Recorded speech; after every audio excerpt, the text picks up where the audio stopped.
Je me suis constitué, pourtant, avec patience et travail et une certaine dose de dérision envers son aîné, le prix Marcel Duchamp officiel, et bien sûr avec l'appui de tous ces fidèles qui m'entourent ici même.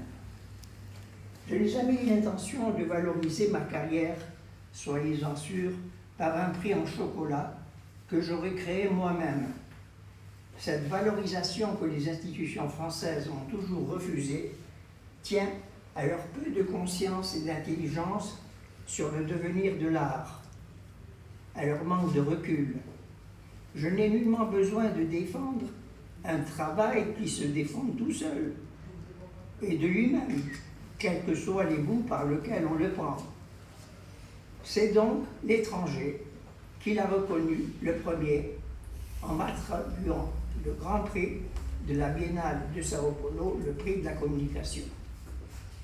Avec le prix Marcel Duchamp bis, j'ai voulu faire preuve qu'un artiste libre, comme je le suis, était en mesure d'en faire autant qu'une institution nationale, accompagnée au bobo de 500 collectionneurs, pas moins, tous des gens bien nés, dont je reconnais individuellement volontiers les mérites en qualité de chef d'entreprise pour faire fonctionner leurs affaires ou encore leur industrie, mais dont je dénie bien entendu la pertinence dans le domaine de l'art. Une pertinence qui s'achète là, selon moi simplement, en s'acquittant de sa cotisation à la DIAF auprès de M. Feuch. M. Feuch, qui est certainement ravi, chaque fois en sa qualité d'excellent gestionnaire, de les voir là, se presser tous à bon compte, pense-t-il, pour s'accaparer de quelques reflets de lumière dispensés par l'aura des artistes. Mon défi ayant été de faire exister le fameux prix Duchamp bis sous la forme d'un copier-coller inversé de l'original. Un copier-coller qui en révélerait toutes les tares dont il s'avérait porteur en creux, ne bénéficiant pour ma part d'aucun moyen institutionnel ni pour nourrir ses ambitions. Ma conviction et mon secret de réussite comme artiste, c'est qu'aussi démuni que l'on soit toujours, tout est toujours possible. Je divulguerai pour les jeunes artistes, sous forme d'un tutoriel gratuit, mes méthodes qui reposent sur l'imagination, la communication tout azimut et surtout un amour fou de liberté et d'un travail permanent visant le but assigné.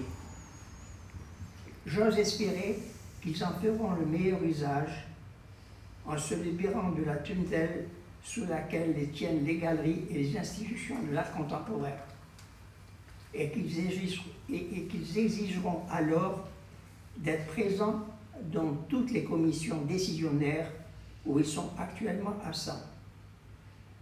Ma démarche, depuis toujours, se veut apolitique, ni de droite, ni de gauche, ni du milieu. C'est une démarche d'artiste.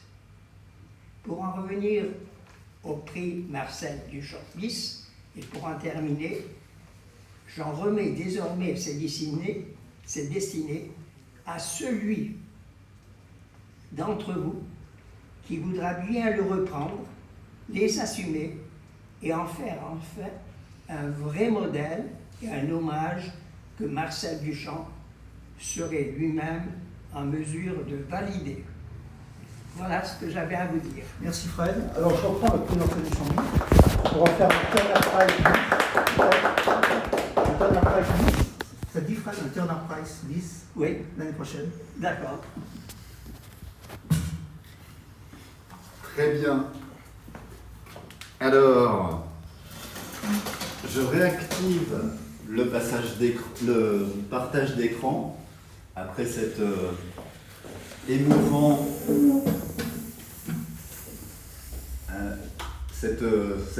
moment. Voilà, je dois réactiver le partage d'écran pour assurer la suite de cette réunion de cours. Alors, nous allons maintenant passer à un témoignage qui date de Pierre Restany. Pierre Restany, je pense que tout le monde, en tout cas beaucoup de